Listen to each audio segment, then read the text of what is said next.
ಬಾರ ರೇಣುಕಾ, ಎಲ್ಲಿ ಹೋಗಿದ್ರಿ ನಿಮ್ಮ ಕಂಡೀರಿ ಅಲ್ಲಿ ಇಸ್ತಿನ? ಏನ್ ಮಾಡ್ ಬಿಡಕ್ಕ, ಊರಿಗೆ ಹೋಗಿದ್ದೀವಿ. ಯಾಕ? ನಮ್ಮ ಐದ್ ನಾನ್ ಪೇಪರ್ ಹಾಕಕ್ ಹೋಗ್ತೀನೋ ಆಕ್ಸಿಡೆಂಟ್ ಸಾತು. ಅಯ್ಯವ್ವ, ಹೌದಾ? ನಿಮ್ಮ ಅತ್ತೆ ಮಗ ಯಾರು ನೋಡ್ಕೋತಾರ ನಿನ್ನ ಈಗ? ಏನ್ ಮಾಡದ್ ಬಿಡಕ್ಕ, ಅತ್ತಿ ಮಾವ ಊರಾಗ ಇರ್ತಾರ, ನಾವೇ ಇಬ್ರು ಗಂಡ ಹೆಂಡ್ತಿ ದುಡೋದು. ನಿಮ್ಗೊಂದು ವಿಷಯ ಗೊತ್ತೈತಿಲ್ಲ?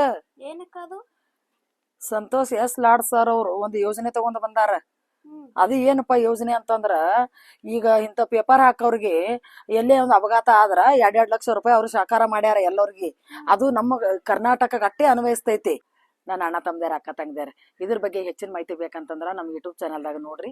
ಅದ್ರ ಬಗ್ಗೆ ನಿಮ್ಗೆಲ್ಲ ಸಂಪೂರ್ಣ ಮಾಹಿತಿ ನಿಮ್ಗೆ ಸಿಕ್ಕೇ ಸಿಗುತ್ತೆ. ಯಾಕಂದ್ರೆ ಇಂಥ ಯೋಜನೆಗಳು ನಾವು ಕಳ್ಕೊಬಾರ್ದು. ಒಳ್ಳೆ ಕೆಲಸ ಮಾಡೋರು ಸಪೋರ್ಟ್ ಮಾಡ್ಬೇಕಂತ ನಾ ಕೇಳ್ಕೊತೀನಿ. ನಮ್ಮ ಸಂತೋಷ್ ಎಸ್ ಲಾಡ್ ಸರ್ ಅವರು ಪ್ರತಿ ಒಂದು ಕಷ್ಟದಲ್ಲಿ ಇದ್ದೇ ಇರ್ತಾರ. ಇಂಥ ಒಂದು ಯೋಜನೆ ಅವ್ರು ತಗೊಂಡು ಬಂದಾರಂದ್ರ ಅದು ಎಲ್ಲರಿಗೂ ಒಳ್ಳೇದಾಗತ್ತ ಅಂತ ನಾನು ಹೇಳ್ಕೊತೀನಿ. ಎಲ್ಲರೂ ಅದ್ರಾಗ ನೋಡ್ರಿ ಯೂಟ್ಯೂಬ್ ಚಾನಲ್ದಾಗ.